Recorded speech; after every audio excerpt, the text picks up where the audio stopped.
Hey everybody, Joy Brooks with Email and Coffee. Once again, a Friday. This way it's a little chilly today. I don't know. New York's getting a little bit of Hurricane Lee, I guess. And not talking about Hurricane Lee because your weather report is over. Today I'm speaking with Kat Posinelli. I told you I was going to get it wrong. Why don't you give me a spelling check and talk a little bit about yourself, Kat? Yeah, sure. So thank you much, Joy, for having me on today. So Kat Polsinelli, you did good the second time. We're good. It's fine. And thank you so much for having me on your podcast today. I'm super excited to be here. To everybody else that's out there that's watching or listening, my name is Kat Polsinelli. I am the CEO and founder of the Lotus Effect. And I tell everybody I am the coach that helps you get you out of your own crap. So I help my clients climb out of the murky, muddy waters and rise them to the surface to blossom into whatever is uniquely them. My specialty is in both business foundational operations and personal development. So I help people create their own boxes because I never fit into a box myself. So why should anybody else fit into my box? So I tailor everything I do with my clients to help them in whatever way is unique to them that's going to best suit as they grow. I think I had a conversation with a therapist, a friend of mine, who's a therapist over the weekend. And we were talking about, we grew up together in high school, and we were talking about our past and talking about things.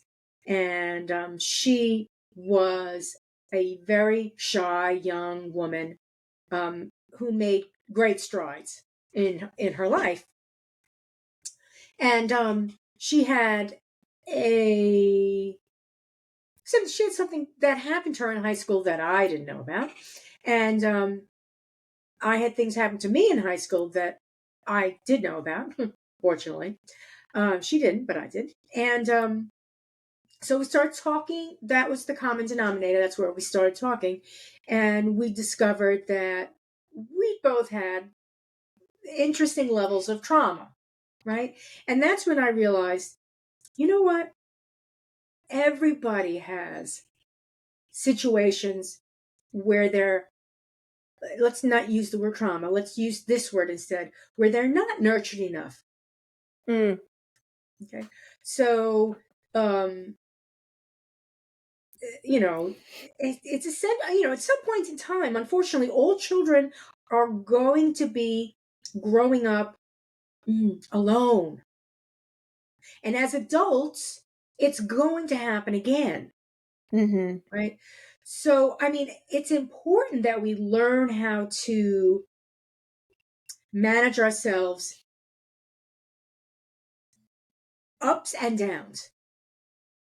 But of Yeah. course, that's not something that we're trained. We're not necessarily trained. Okay, so in your life, you're going to have, you're going to have ups and downs, and you're going to have to deal with those ups and downs. And here are some ways of doing that. We're sort of like Yeah. thrown into it, and business and work is like an accelerator.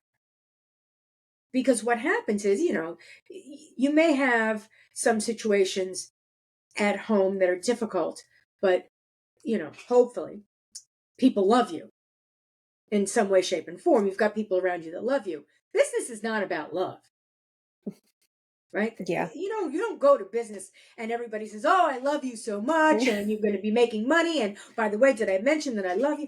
I mean, it's a very difficult situation where all of your raw edges are out there, Mm-hmm. and and we're not necessarily women are not necessarily trained. We're trained to nurture, but we're not necessarily trained how to nurture ourselves. Men just compete outright, roll right over you. They keep moving forward because that's their team, their team ethic. It's like we're the team, so the company's the team, and we're moving forward. And that's how men think. And women think, "Are you okay? Can I help you? What do you need?" And Mm-hmm. neither one of those are always the right thing for business. So how, like, do you find that you're dealing with lots of broken people, and how do you manage that? Yeah. So I love this so much because You're right. It can't be the full masculine side, but it can't always be the full feminine side, right? There has to be a way to ebb and flow in between the two. And I see a lot with both male and female is there's a total disconnect in understanding how the other person works. We expect other people to just understand and see it from our perspective versus coming in with an open-ended curiosity about the other person and taking the ego out and being able to have a conversation where differences are going to arise, but that doesn't necessarily mean that one person is right and one person is wrong. So I see this a lot. Communication is a huge one, but you're right in definitely in regards to the things that we go through in our life, it's across the board. You know, there are studies that have been done. I know that over 60% of Americans have been through some form of trauma in their life. And you're right, we're not handed a manual or any way to deal with those. And for a lot of us, especially what I've seen in the male society, they're not even taught to deal with the emotion, right? You just suck it up, deal with it, go on about your way, Hmm. right? And so when I'm dealing with people, one, I try to let them know that it's not that you're necessarily broken. It just means that you were never given the skills to be able to see what was happening in the past, learn how to deal with it in the present, and then release it. That's something that I see, right? And so many people feel like the traumas that they went through or the things that they dealt with creates a broken person. And I thought that for the longest time as well, right? And for me, I feel like that plays into this what I call the invisible book of society, where we try to live by this unhuman standard of being perfect and like these things shouldn't happen to you and you shouldn't go through that. And the more that I can bring things up to people, and I share my own story of abuse because I was a very ambitious, boisterous person. And so I don't fit into a lot of statistics that people push people that have been into abuse through. And so sharing my story, you can use the things that you've been through to either weaken you or empower you. But that's a choice that you have to make. And for the longest time, I used the first one. I was broken. I was weak. There was something wrong with me. Nobody has ever done this. They haven't let their kids go through this, right? We play all these things in our head. But when you start to have conversations with people, and I see this a lot in my clients, is especially when you get into the business world, whether it's an entrepreneur or corporate, there are triggers that come up. There are things that hit us in a certain light and we immediately become defensive, right? Or we immediately shut down and don't want to talk about it. But a lot of us don't know where it's coming from and then how to manage it. So we find our own coping skills, right? Which is defensivism, ego, complete shutdown, isolation, or we become the bully so that we guard ourselves so that nobody can hurt us. And so I really aim to bring that and lower those pieces to show that there are ways to learn how to work through it and embrace what it is that you went through because that has what brought you to where you're at and that's what's going to continue to help you grow into the person that you want to be. Yeah. It's um it's difficult for people to sort of um watch themselves as if they're in their own movie and Mhm. know, oh, this is about to happen. Here's that trigger. Or, you just got hit with the trigger and you're already about to react and you're thinking, I got to pull myself back because that was a trigger. That Mhm. was it. You just heard it go click. And now I need to do what? And you know, that's a good, for me, I was thinking just this week about reacting, responding, and ignoring. Mhm. And who knows what the right reaction is? Not so much ignoring, sometimes it's waiting, but you know, we have to forgive ourselves sometimes because sometimes we need to digest what's going on. Mhm. So just if somebody says something to you um, that causes you to become uncomfortable for one reason or another, and you want to respond, um, and you don't, then you're like, oh, I should have said this, I could have done this, I would.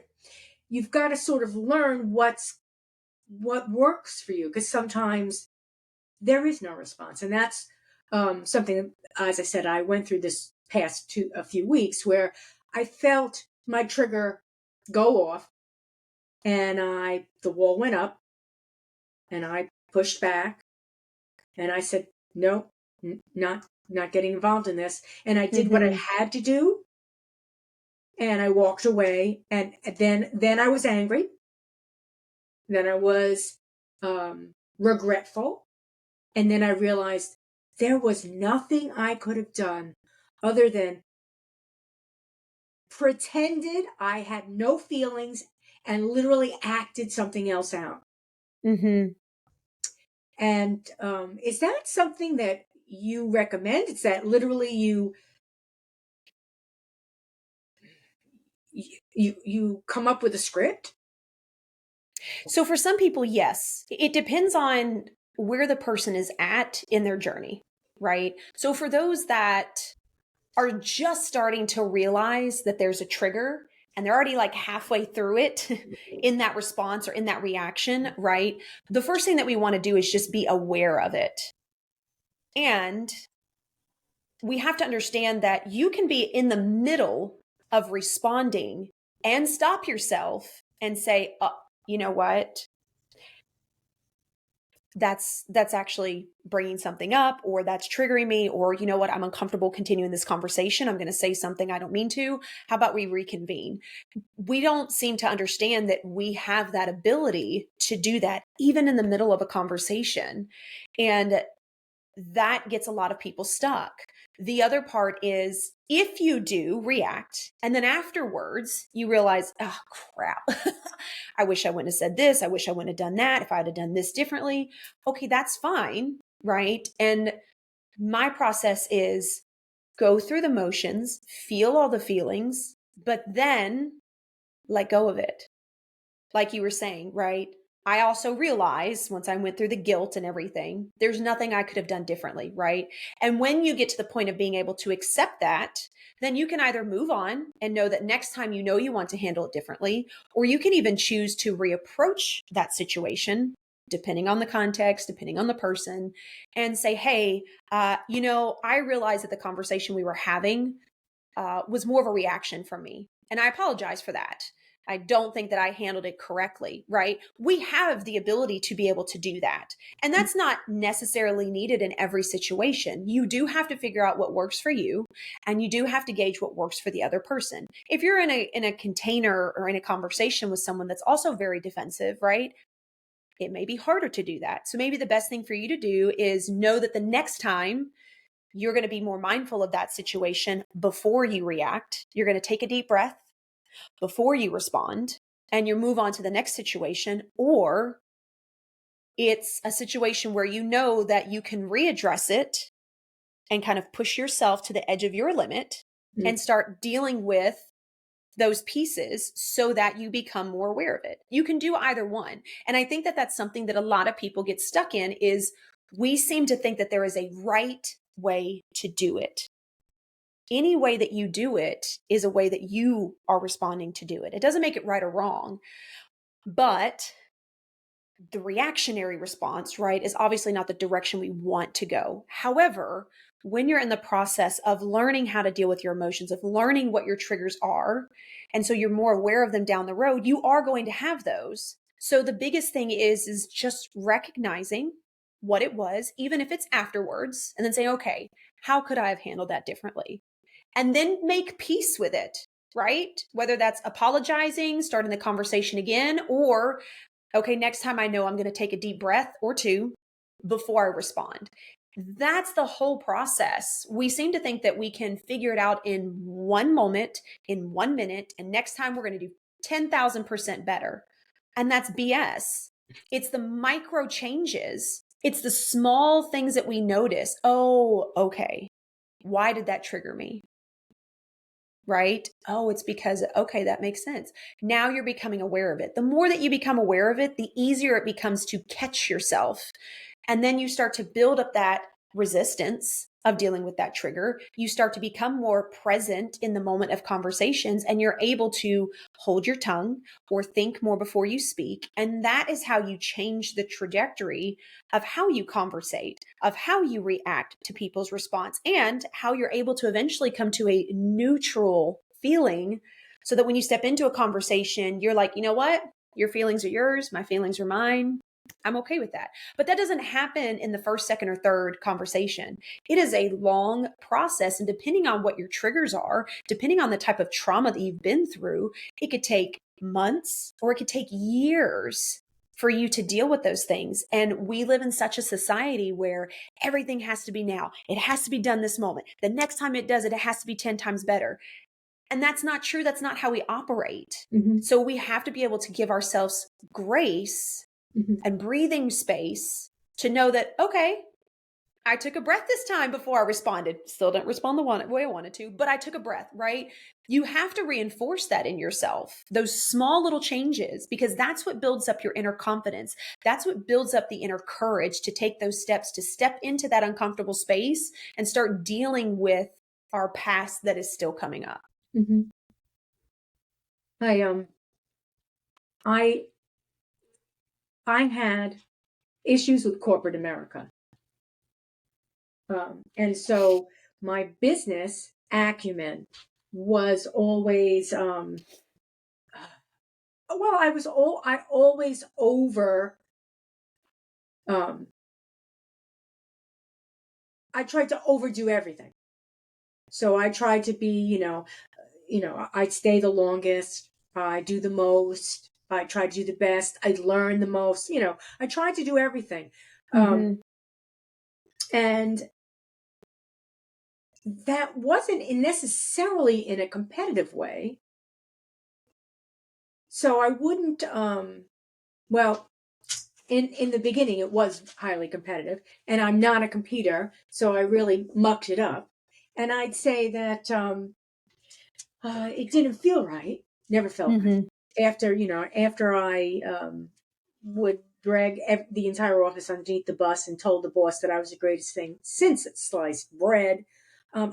Maybe once or twice I got a promotion, but you can't keep that competition up. Mm-hmm. Um, and that's when I realized I'm not really comfortable in corporate America because I don't I don't function the same way they function. I'm not like them. I just want to get the job done. I don't want a title. I don't want a promotion. 5 year, 5 year plan. What do you want to be in 5 years? Alive? Like that's not the answer. Like, so, so a lot of people are looking to become something, Mm. and then a lot of other people, like a friend of mine said, "Oh, I don't want to do that tactical work anymore." And I said, "Wow, that's great because that's exactly what I wanted to do. I never wanted to get out of the tactical. I was always, you know, I was always prompted, do you want to manage? Do you want to supervise? Do you want to direct? Do you want to No, Mm-hmm. I don't like any of those words. I want to manage tasks. I want to all projects, but I don't want to manage people, supervise people. Oh, Mm-hmm. no, I don't want to do that. So it was always tactical. And I'd say that some people need to recognize that in themselves because it will help them be happy in work. Because if they think that they need to become, if they feel that they need to be promoted because the entire rest of the world is getting promoted and more money and they're not, and they don't understand why not, for me, it was, oh, you know what? I really like doing the work.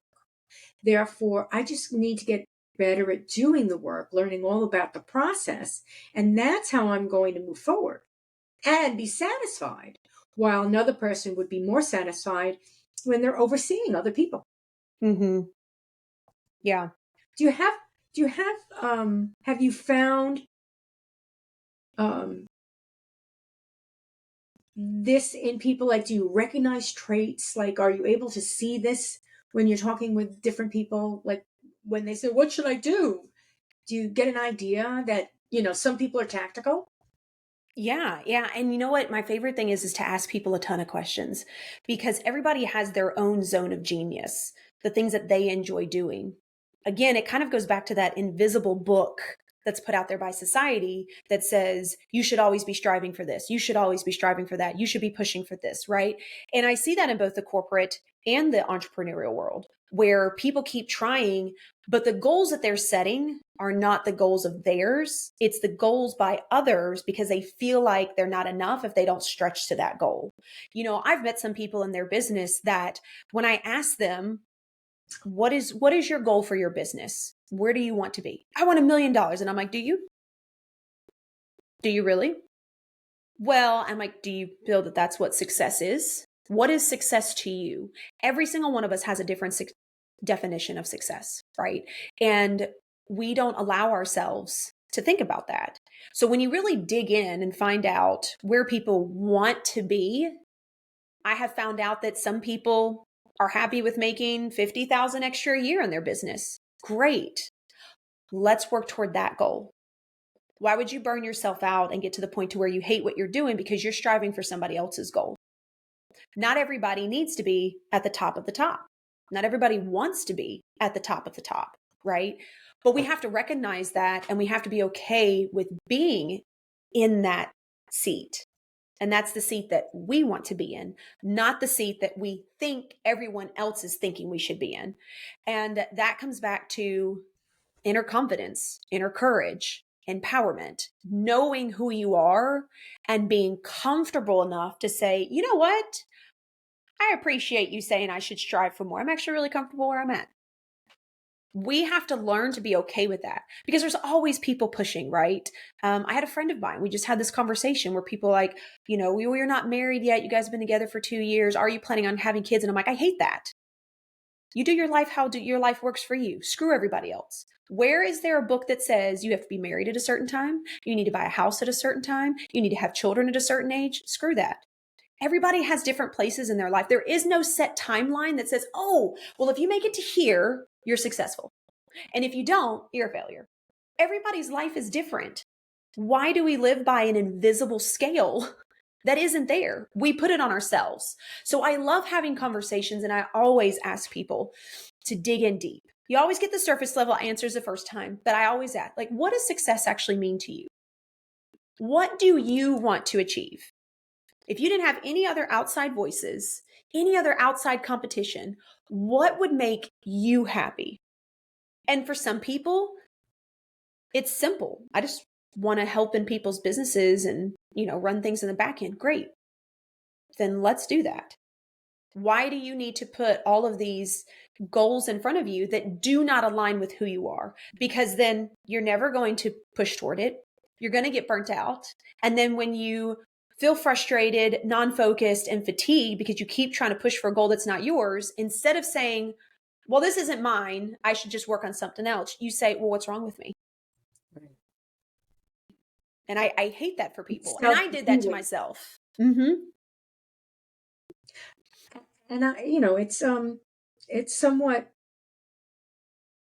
I mean, work is a journey just like everything else is, Mm-hmm. where you're like, okay, you start off, I want to be a ballerina, then you want to be an astronaut, then you want to be just like mommy, you want to be like daddy, whatever it is, and as then you go to school and you're thinking, oh, I want to be a teacher, I want to be a doctor, I want to be a Mm-hmm. lawyer, and then you do these things and none of these things are making you happy, and you're thinking, what is wrong with me? Right? And it's hard to find for yourself, it's hard to find those skills that transfer or translate into work. And yet another thing, you talk about the invisible book, yet another thing, we don't necessarily um, look at ourselves. And only those people that are very good at what they do, HR people that are very good at what they do, would recognize, oh, you know what, this person's detail oriented. This Mm-hmm. person, is very disciplined, et cetera, et cetera, et cetera. This is where these are the different types of jobs they would do well in. And oh, they're creative. Therefore, let's get them into some creative space where now Mm-hmm. not only are their skills working for them, but they feel they're creating. So they're feeling good. Um, and there are a lot of jobs out there and a lot of combinations of jobs. Um, it, I mean, is there some sort of like a question or survey or method where you start finding out what your clients excel in, what they like? Like, as I said, detail oriented, things like that. Those are transferable and translatable skills. They can do lots of different things. Yeah. My favorite thing is to ask people, especially if they're running their own business, what is it that you're doing in your business now? Run me through, right? Like, let's break it down. What do you do in your business? Because what's interesting is when you ask people that and they start kind of going through their day, you can see it on their face, right? They're like, "Oh, well, I have to do emails, I have to do social posts, and then I get to talk to clients. And when I'm talking with the client, and so you can see them light up. And Mhm. so I pay attention to things like that. So I tell people, if you want to ask yourself those questions, look at yourself in the mirror. Yeah, when you're asking those questions, you will literally see the difference in your facial expressions. And that's totally fine. If there's something that you can sit down for hours upon end and do, and you feel energized or you're like good to go afterward, great. Then let's see how we can hone in on that, right?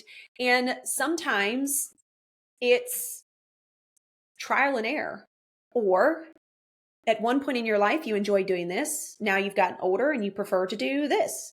And that's okay too. And we have to remember that as well. But the biggest thing is just people need to be real with themselves instead of trying to figure out how to answer their own questions correctly based on what they think someone else would want to hear. Yeah. That's the biggest thing. So I always tell everybody that, if you're saying it out loud or if you're jotting it down, don't think about it. If I ask you, what is something that you enjoy doing on a regular basis? I want the first thing that comes to mind written down or said out loud, because that is what you enjoy doing. If you have to sit and think about it, then your logical brain is trying to figure out the correct answer. Right. Right. You know, when you asked that question, I answered it in my head, and then I was like, yeah, but so I said walking alone, and then I was like, oh well, walking doesn't really. Oh, alone. Oh, right. So sometimes people really need to like really answer the question, and Mm-hmm. they don't need to tell everyone else. They just need to answer it themselves Yeah. to get an idea of who they are. And me working remote and doing tactical work, it's that walking alone. And that doesn't mean I don't like working with people. That means that I should say, that doesn't mean I don't like people. That means that I don't do my best work around other people. Working Mm-hmm. with people is different, and meeting people is different. When I look at myself, I realize that I'm not a group think person, and I don't do well on group think. Mm-hmm. Therefore, collaborating is okay. But if I'm thrown into an office, I'm a little off kilter because that's that group think where everybody's got to look the same, sound the same, be the same, rah, rah, rah, company same. And I'm like, I don't think that way at all. I mean, I can't think that way. So, remote work or uh, consultancies or freelance, that's what Mm-hmm. became apparent to me in the second half of my work life. And I struggled with that, but it felt better. Yeah. Right. And I'm not saying that everybody's like that. I'm saying, many people do well in groupthink. And they not only do well, but they excel. Why? Mm-hmm. Because they're natural born leaders. They're decision makers that can make decisions for the group. And, we were talking a little bit about society and that, the invisible books or ways that society tends to, roll right over you. Um, there are needs in society for certain things, Yeah. right? That's where all this crap came from. And then the crap ends up taking over. So it's now ruling what once was just simple needs. You need certain, you need policemen, right? And then you've got policemen that like are telling you when to breathe, how to breathe, who to breathe with, what, who, when, and it becomes too much. But you need a policeman in the beginning. So there are a lot of things in society, or there are a lot of things that have been created to take care of things in society. And then they sort of get too big for themselves and they end up needing to get shot down. And that's natural. And it's those creative people that can come along that can change things for the better and not, sometimes it's in the worst situation and it's changed for the better. But it's sort of like this natural, holistic moving forward where I think, am I an optimist? Everything will work out for the better. While other people will say, "Oh, we're going to hell in handbasket," and I'm like, "Well, yeah, we are, but everything's going to work out for the better." And I really do think, um, gosh, I'm the most negative person in the world because I can find risk management in everything that we're doing. Oh, we're going to have a problem with that. Oh, this is going to be a problem. In the meantime, I'm very optimistic, and I think everything will work its way out for the better. Mm-hmm. Um, I don't know where the hell that comes from. Did it take like 20 years to develop? I don't know. Do you like have ways of teaching people to be like positive? Oh, yes. And here's the thing. The way that you work is your own perspective, right? The way that I take things in is my own perspective. We forget that everyone has their own perspective and ways of doing things. And not everybody needs to be a in charge leader telling everybody else what to do, right? We need the people that enjoy being behind the scenes because they're what help us leaders continue to grow our business because we don't have the capacity to do that, right? And so it's seeing people for who they are and accepting them for who they are in regards to that. In regards to your question of being positive, yeah, there are so many things that you can do. Again, you kind of have to learn what works for you. The first thing is being aware of it, right? Of if you really feel like, wow, everything that comes out of my mouth is like something bad's going to happen, right? You have to become aware of it. Then you can kind of look at that to see what's going on. It is naturally easier for our brains to pick up negativity than it is positivity. It's natural. Our brains are super old. They still think that we're cavemen being chased by saber-toothed tigers. So its job is to protect us. So it looks for the risks. It looks for, oh my God, this could possibly happen, right? That's just the part of the brain. But the great thing about the brain is it is run by neuron receptors, which are constantly disconnecting and reconnecting to other pieces in the brain. It's called neuroplasticity. You can literally reprogram what the brain pays attention to. So, the simplistic way to do that is to, when you wake up in the morning, start with 3 things that you're grateful for, or find 3 positives in your world. And I don't mean the big things. I'm talking about I have a roof over my head. I have clean water to drink, right? My kids got up on time today. Simple things. Every time we're always looking for this huge mountain. Guess what? The mountain wasn't built because it just showed up as a mountain. It was all the dirt and everything that got pushed up that made it. It's the same way when you're changing your habits and you're changing your thinking. Small steps. So start with that. When you go to bed, 3 things of gratitude or 3 accomplishments. And when I say accomplishments, I mean small things. So if you're having a really hard time and let's say depression is something you're really dealing with, but you got out of bed that day and you actually were able to make your coffee. Congratulations. That is one heck of a step, right? That's a big step for you. You only need to focus on you, nobody else. Nobody else should be your competition. So if you can start doing that, it's really hard in the beginning, which is why I only say 3. And then I tell people, once it starts getting easier, work your way up to 5. You'll start to find things. But what happens is, because you're doing that, the brain starts to start peeling pieces and say, okay, we got to focus on this. Where are we going to find it? So it starts to pick it up, right? And the more that it picks it up, the easier it is to recognize it. Then you can start doing it throughout your day. One of the things that I did for a really long time to be very appreciative of where I'm at in life was anytime that I'm on the road and I see someone with, let's say, a damaged vehicle they're driving, right? Or someone cuts me off. I'm like, you know what? It's okay. My vehicle's not hurt. I hope everything's okay with them. If it's a vehicle that's, like I said, damaged, I always say, I really hope they're able to fix it. I hope that something happens that, either helps them monetarily or somebody gifts it to them. Like, I wish them the best. And I am so blessed to be in the vehicle I'm in right now. Like, I'm so blessed where I'm at. But it's those simple little things that you can do throughout your day to just notice the small things, right?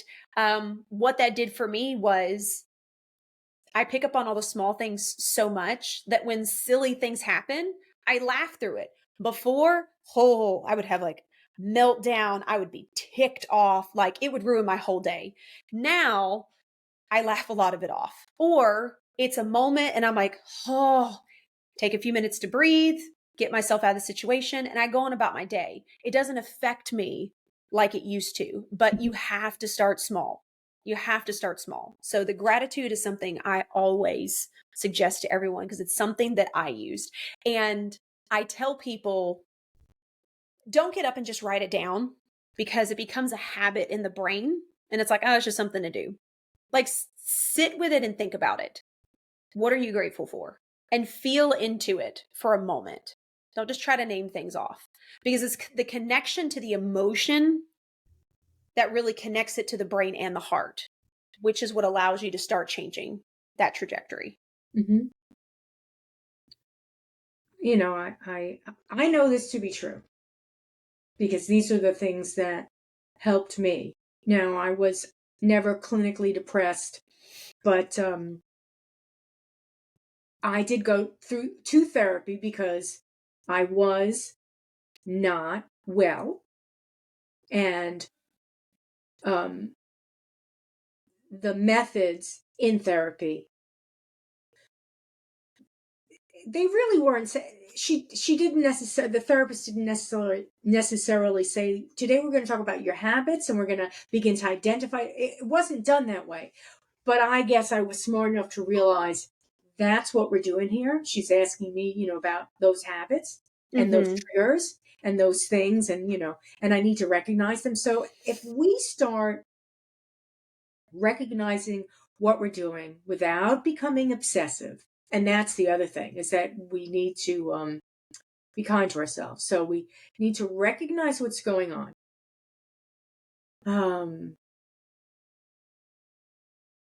Determine some way to move past it. So okay, so I always get upset when I see little children going to school by themselves. It really upsets me because I remember how upset I was, and to this day I can't walk past a schoolyard without seeing kids and getting depressed and feeling awful. All right. So then we have to realize, okay, so something about my past, my childhood, I need to come to terms with. Because this is never going to end until I determine what that was. And then I need to change that that feeling and turn it into like, oh, I was so sad when I was a kid. I hated school. When I was, and this is, this is, I don't cry when I go past schools, but when I was very young, I had a first grade teacher that my mother told me. She said, I went to parent teachers day and I said to the teacher, Joy's getting 100s in everything that she does. Why is she only getting a B plus? And the teacher said, well, if I gave her an A, she would have no place to go. Mm. And that was my mom said that was the first clue that the teacher was possibly not all there. And one day I the little teeny kitty staplers. Well, we have little teeny little hands, and those little teeny kitty staplers, I stapled my finger. Went right through my finger. Oh. And I'm like, teacher, and she's like, yes, I need, she's like, after I'm done. So after I'm done, I finally went, and I started getting belly aches. I didn't want to go to school. Didn't want to go to school. So my mother's putting all this together on the side. And could I have been traumatized by that? Absolutely. Absolutely.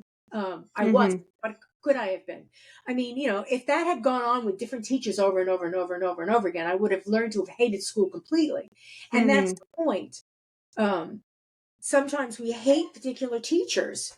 We hate particular people. We don't like the bus driver. We whatever it is, we don't like the neighbor. We have these situations where we don't necessarily understand what's happening, and it becomes a trigger otherwise, and we still don't understand what's happening. Now we've got emotions. Now we're building baggage. These things are very difficult to unpack. Baggage is very difficult to unpack. And, going, as I said, going to therapy, sometimes they're helpful. Sometimes you need years and years of therapy because it's deep, right? I'm of the opinion that sometimes best friends, or trusted friends, trusted people around you can really be enormously helpful. They may say something that just like lifts the fog, maybe this much, and then you're able to go, holy shit, what's underneath there? And suddenly you're working on your own. And that's something very difficult. And yet another thing in life that's very difficult. Identifying people at work that will help you excel, identifying friends that are your friends, even marrying the right person. Yeah. Your parents may have told you that, oh, so-and-so, I don't like so-and-so, they're not good for you, and you're like, but that's my best friend. And you don't get it. And you fight it, and it's difficult. You have kids, I'm sure, you're dealing with all these types of things. These are difficult things. And as I said, they go on and they become things that, who do you associate with at work? I'm not getting anywhere. I'm not getting promoted. Well, who are you associating? What are you doing at work? I had a conversation with a young person, and I said, I know you want to have a good time with your friends. Obviously, that's what you do with your friends. But are they like good time friends, or are they friends? So are you just going out to drink with them, or are you going out with them? Because there's a huge difference. And I don't think we're all capable of making that decision. And I don't know what necessarily, I mean, you might be able to help somebody who's at work to identify that they're not with the right work people. But in life, it's the same thing. It really is the same thing. Do you like have you had situations where you've had to remind people that they're not networking with the right people, that or they need to begin to network? Yeah. And it's so important, the people that you're around, right? The people that you surround yourself with are either going to build you up or they're going to hold you down. And this is a conversation I actually had with one of my kids recently, my 15-year-old. he kind of had this circle of friends that, not necessarily bad kids, but just doing stupid things. And I asked him, I said, I know what they're doing. That's not something you would do, right? And he was like, well, yeah, no. And I said, okay, here's the thought process. Your brain craves community. So your brain's going to do one of two things. It's going to either elevate to the people that you're with to push you to be better, or it's going to try to get you to be the same as those around you that are below so that you can connect. Your brain wants, and your heart, they want a connection with people. I said, so while you're telling me I wouldn't do that, there will become a time where you will, because the brain is like, oh, but they're not going to want to be around me if I don't do this. So you do have to be very aware of that.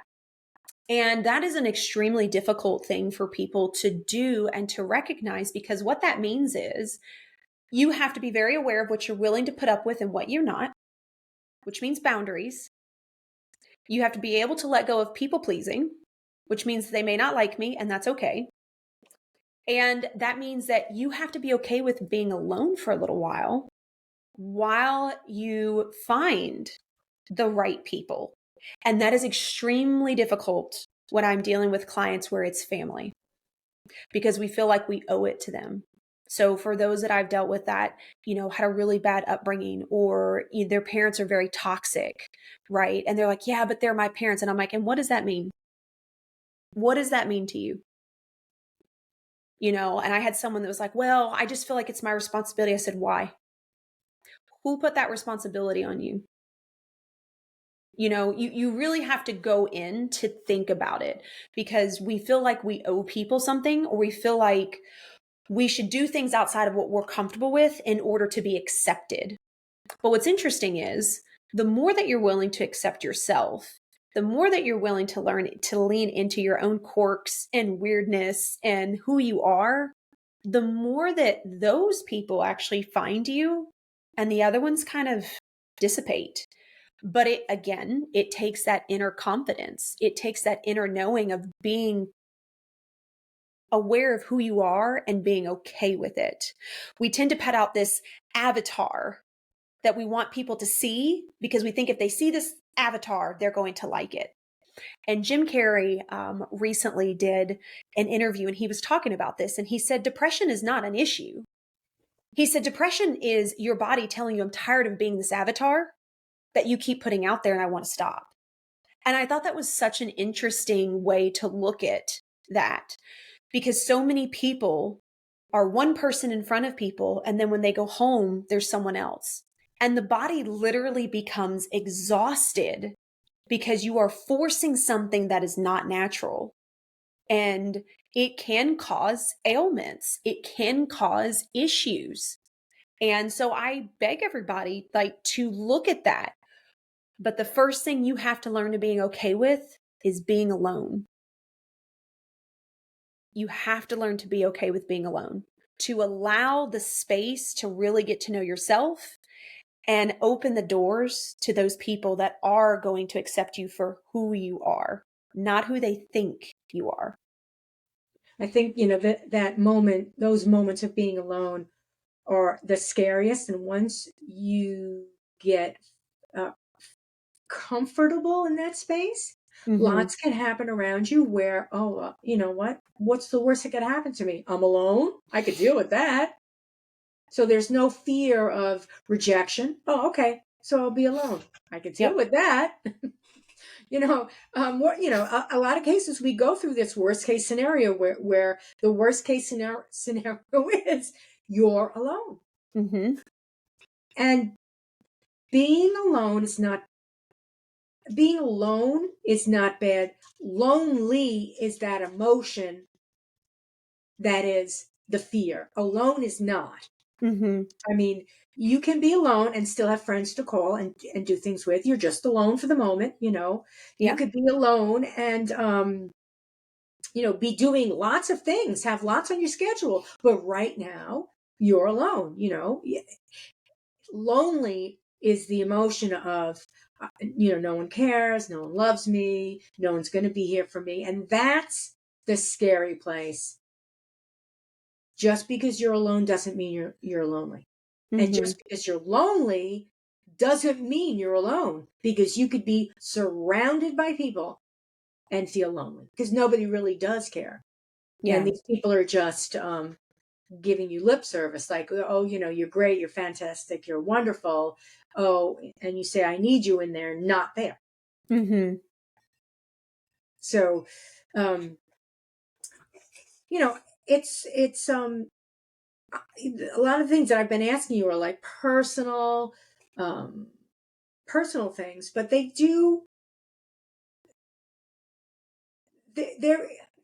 for people who don't work, they do work. Right. So let's say, I'm a mom. Well, I'm sorry, you're working, right? Or let's say you're a dad, stay at home dad, mom. Okay, you're working, right? So Mm-hmm. these people don't have they don't get a paycheck from it. That doesn't mean they're not working. You could be a volunteer and you're working, Mm-hmm. right? So um, we all are. I think people are working individuals. We don't just sit around. I mean, those are called dogs and they sleep all day long. And that's not good for human beings. Human beings can't do that. That is called depression. Mm-hmm. If we do not have a place to go, something to solve, people to see to, take care of, things, any of the combinations thereof, we can easily become depressed. And that's that lonely feeling. That's not the alone. That's that lonely, like there's nothing to do, no one to go to, Mm-hmm. nothing to take up my time. Yeah. And I mean, that can happen at a job, that can happen at a home, that can happen in a marriage, that can happen, with your children, that can happen all over the place. And uh, while there's lots of books that talk about it, um, like you had mentioned, it's called community, and we seek community. Mm-hmm. Um, if we don't have a tribe, we'll build one. And even though, the roots are alone, once you say, this is the type of person I am, and as you said, that's when you start attracting other people that are like that. That's when you begin to have your community and your tribe. And there's um satisfaction, wild satisfaction in it. Oh yeah. Yeah. If I could create instructions, I would. um what type of like different programs that you have for different people, like what are the types of services that you um might recommend to people, different types of people, maybe perhaps a case study that comes to mind in your head? Yeah. I don't know that I necessarily have a case study. I tell everybody, look into,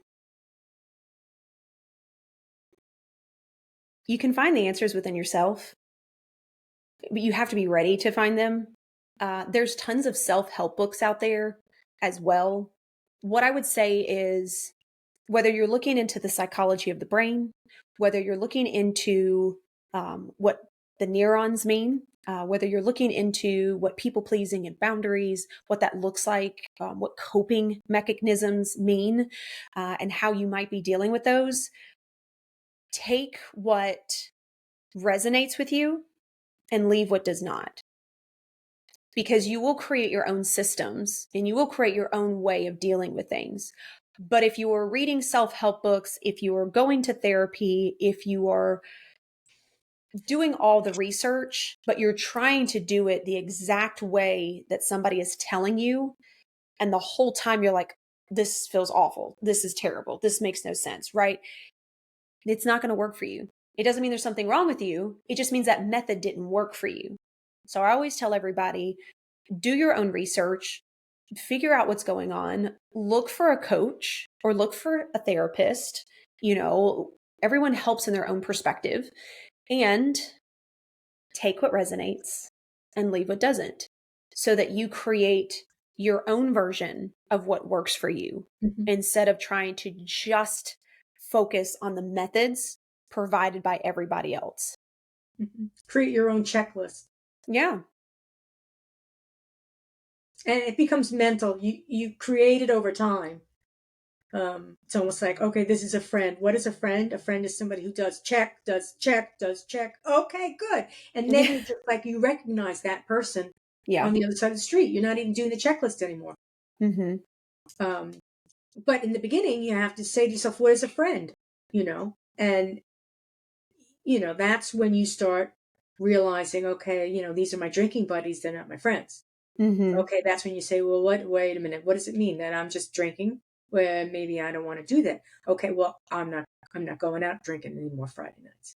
Yep. And then suddenly, Friday nights you're doing something so totally different, and you've changed the habit without having somebody telling you, you were, getting into a bad habit there with drinking every Friday night. Mm-hmm. You actually realize it for yourself. And I mean, that's how I'm a complete do-it-yourselfer. Although I've been through therapy, like I said, I've had therapy 3 different times in my life, and each time it was not organized in a way that I recognized what was going on. It was years later that I said, Mm-hmm. "Oh, I get it now. I really know what they were doing," but they never told me what they were doing. They just, Yeah. it seemed to me like, they had somebody paying them their bills every week and they were happy with that. Oh gosh, it's an hour. We'll have to come back and talk about that next week, right? So next week we were talking about the same thing. It was like, okay, my mother did this. Yeah, what had you feel when your mother did that? And I was like, no, it's not that we are talking about what mom did. We're talking about specifically how I felt when mom did that. And that I'm feeling that way now and then and over here and over and why. And that's when you begin to put it together. Mm-hmm. It's scary. Some people will say, I don't even want to think about those things. My husband often would say, don't psychoanalyze me because I don't want to think about that. Mm. And there are a lot of people that think that way. They don't want to go to that dark place. Yeah. And that's their choice. And you have to learn to be okay with that. And then you have to make the decision if it's worth having that person in your life or if you should move on. You Right. can't change other people, but you right. have to learn to accept them for where they're at in their lives and what their perspective is, and then make the decision if that aligns with you or if it doesn't. Mhm. Everyone has a choice. That's right. Choice is very important. And, you may think you don't have a choice. The choice may be difficult, Mm-hmm. very difficult. And you need to determine um, whether or not to make that choice. And sometimes when you don't make a choice, or when you do make a choice, suddenly there are 15 other choices that come your way. So you're like, oh, this is how it works. It never stops. It's exponential. You just need to recognize it. Um, there are situations in life that will repeat themselves, Mm-hmm. and it's your choice as how you react to them. So you could yell each time, and you could yell the same thing each time and get a headache, go home and cry, or you can recognize, oh, here it comes again, Mm-hmm. right here. It's that yellow uh, Volkswagen that makes me just want to scream. Um, once and you have to recognize the yellow Volkswagen, and then you begin to understand. Sometimes I'm going to ignore it. Sometimes I'm going to move around it. Sometimes I'm going to Mm-hmm. get in it. You're going to do all of these things. It's your choice. Mm-hmm. Choices are almost as scary as being alone. Can be. Choices are very scary because they are so unique that once you make them, you're out on a limb. as I said, you make one choice and suddenly 15 appear right in front of you. You figured, oh, this one choice and then I'm done making choices. It's not the case. It's not the case. Mm-hmm. They just keep coming, and sometimes they're pouring in, and sometimes they're the most wonderful things in the world, and sometimes they're not so wonderful. However, they're very important, right? So, and then they lead to wonderful things. Life is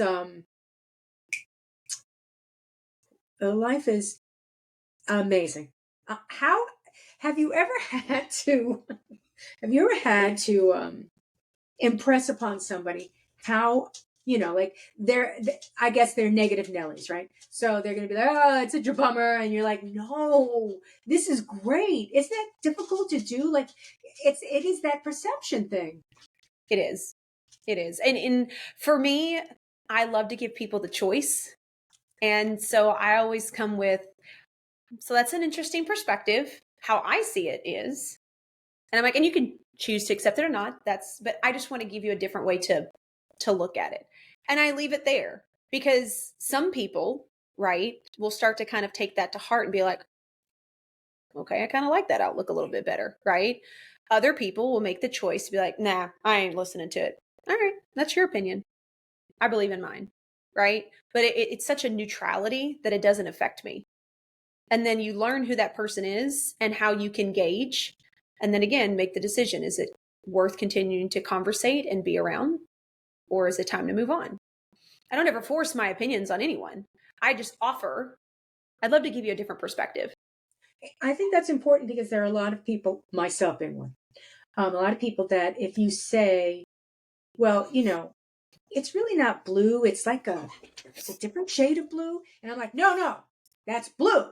Right. And then the next day I'm like, oh, you know what? She's right. It's really not blue. It's a different shade of blue. And I'll come back to tell you, you know what? You were right. Mm-hmm. And in the past, when I was younger and I was just, there are issues of control. That's all they are. Issues of control. Mm-hmm. I want to be able to control my life. You can't tell me what to do. Right. So when I was younger, it would take me months to realize that it's a different shade of blue. And I wasted all that time. Now, I'm not saying that every time you say something to me, you're right, but I'm saying that I will think about it and we should all think about it. Mm-hmm.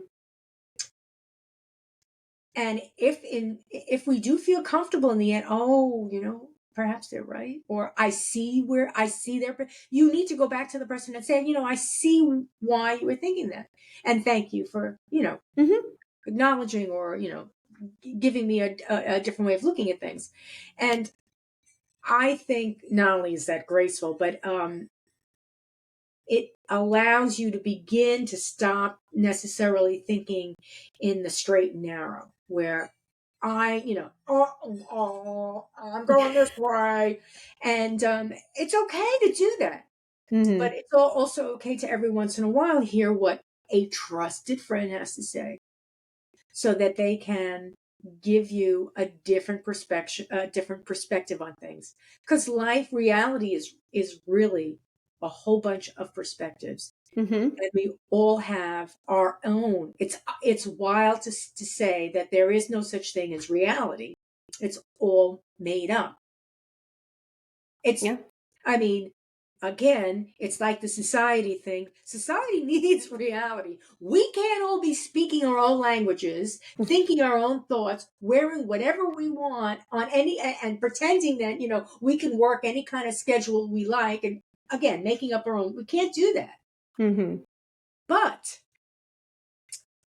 we need to reconcile the fact that what we're seeing and what we're feeling is so internal that somebody else may literally laugh at the same thing that makes us cry. And that we need to come to terms with that and to be able to say, okay, they're laughing. They're not laughing at me. Mm-hmm. They're laughing. It's okay. Maybe I need to laugh too. How do they do that? And that's when we begin to interact with each other. That's when we Yeah. say, I used to want to cry. She made me laugh. and that's a wonderful thing, and acknowledge that and move on. Yeah. That's when we need each other desperately. That's why we can start being alone. We can't live alone. Once we're comfortable on the bicycle, we need to go down the street into Mm-hmm. the neighborhood. We need to be careful. And when we fall down, we need to get back up onto the bicycle. But we can't always bicycle by ourselves. So while I walk alone, I know I need people around me and I need to learn about people. Yeah. It's an openness. Right? You've been another therapy session. I learned, when I have these conversations, the things that I learn are like, oh gosh, if I'm really listening to someone else, I begin to understand, and that understanding and that compassion and that um, process is peace. Mm-hmm. Now, if I were having an argument with you, or let's say if you were to say something, this is yet another conversation. If we were going along and everything was fine, and then I said something to you that was just like, oh no, I can't abide by that. And suddenly that feeling of community is like the door just slams on your face. That's difficult, and that does happen. Mm-hmm.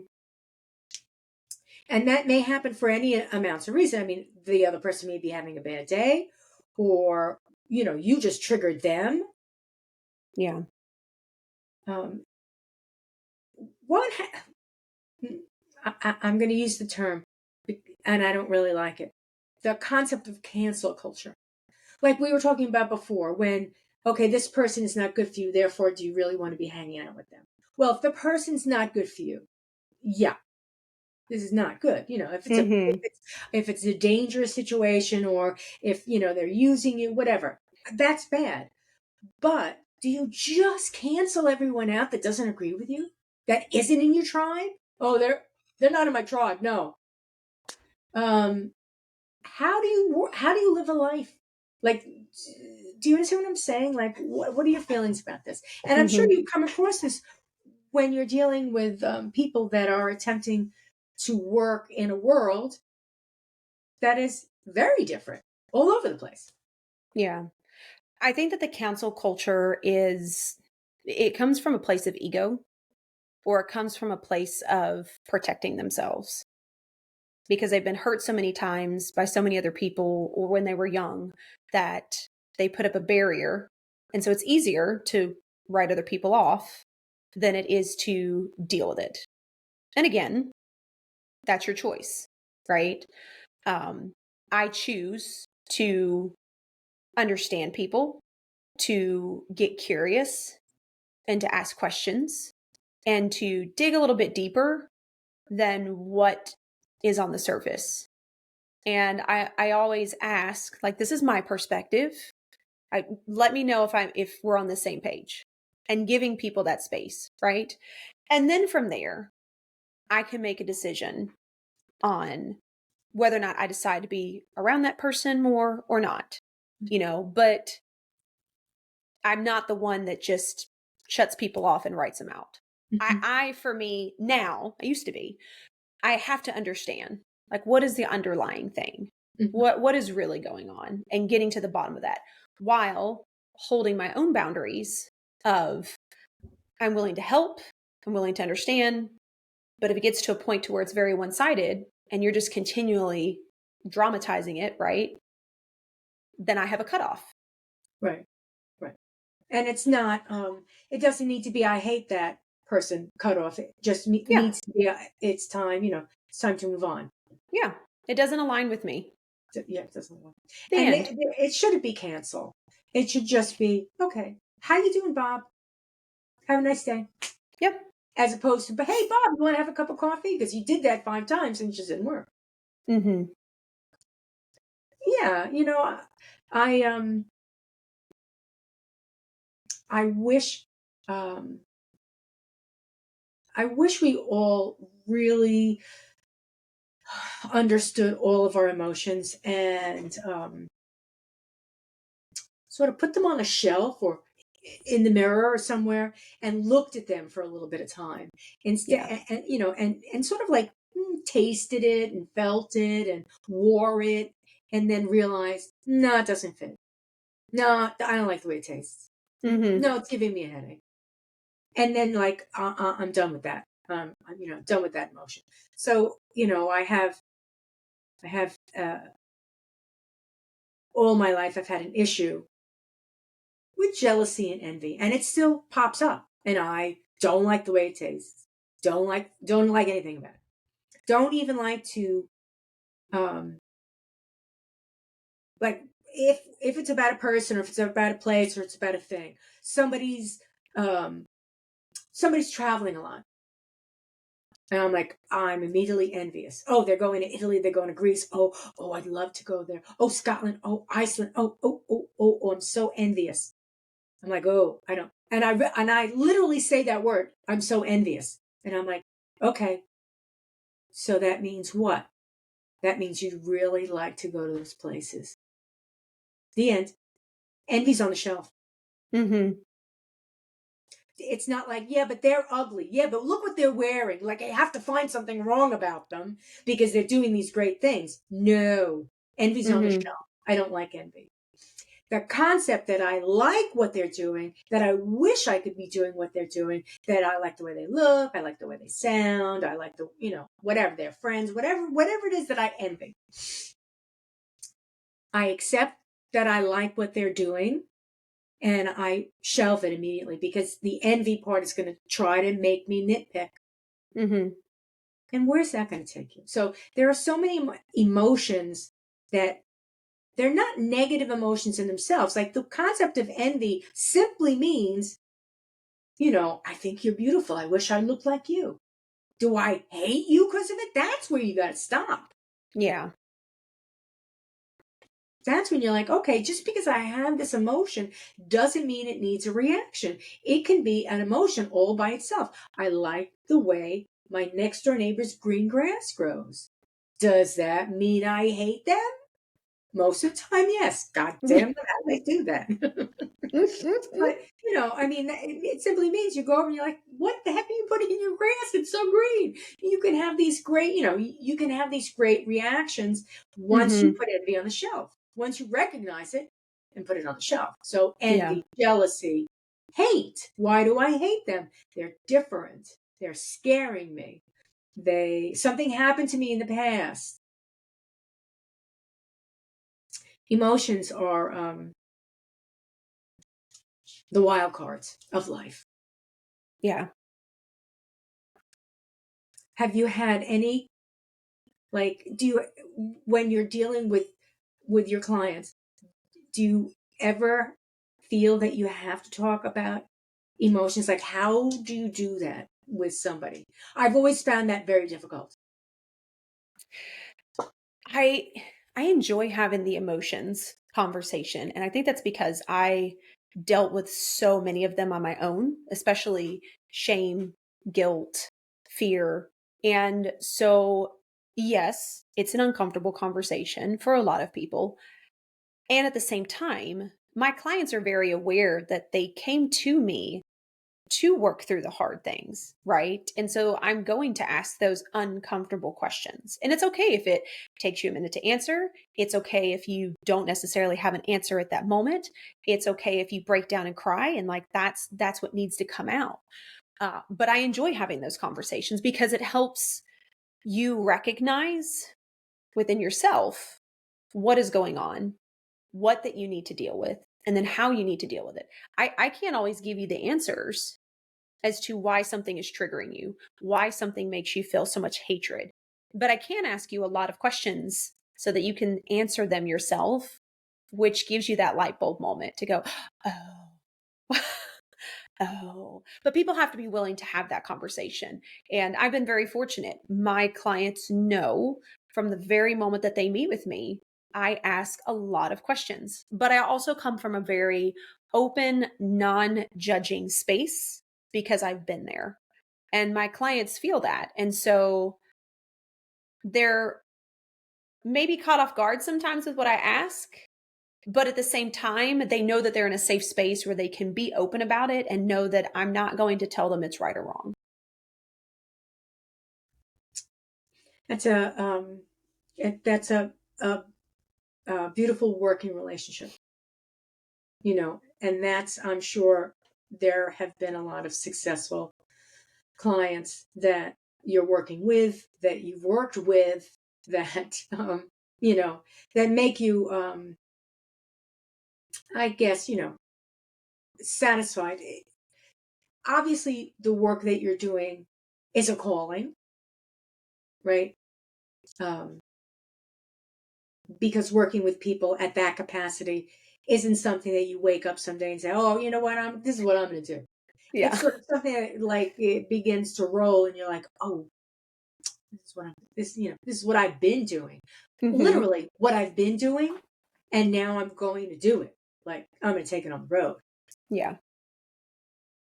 How do people find you on the web? Like, where can they find you? Do you have social handles? Any hashtags or anything that can help people find you? Yeah. Yeah. So I'm on LinkedIn, Facebook, and Instagram. All of those are at the Lotus Effect Coach. That's the easiest way to find me on socials. I do have a website as well, which is the lotus effect.com. And I have a podcast that people can listen to more of these amazing conversations with beautiful people just like you. It's called Real Chat with Kat. You can find that on all the major platforms. And it's the easiest way to get in touch with me. DMs, emails, whichever works best for people. I pay attention to all of them. So, but those are my three main hubs. I hear that you have a radio show. Is that true? So my podcast is on the radio. Okay. Hmm. And Down in Atlanta. okay, so yeah, so I wanted to make people aware of that. So in Atlanta, they would be Hmm. able to listen to your podcast on the radio. Is there a station? Yeah, so it's 99.1 FM in Atlanta, and it's every Tuesday at 12 p.m. Eastern. Cool. Good. People should listen to that. Very good. It's I appreciate it. I have had the good luck of talking with a lot of calming people, and you're one of them. It's like a calming voice or just a demeanor. It's just, it helps calm you. People should have more people like you in their lives. Oh, I appreciate that. Well, I wish you the best of luck. Thanks so much for being on the show. Thank you for the opportunity. You bet. Good luck to you and yours. Thank And you. ciao for now.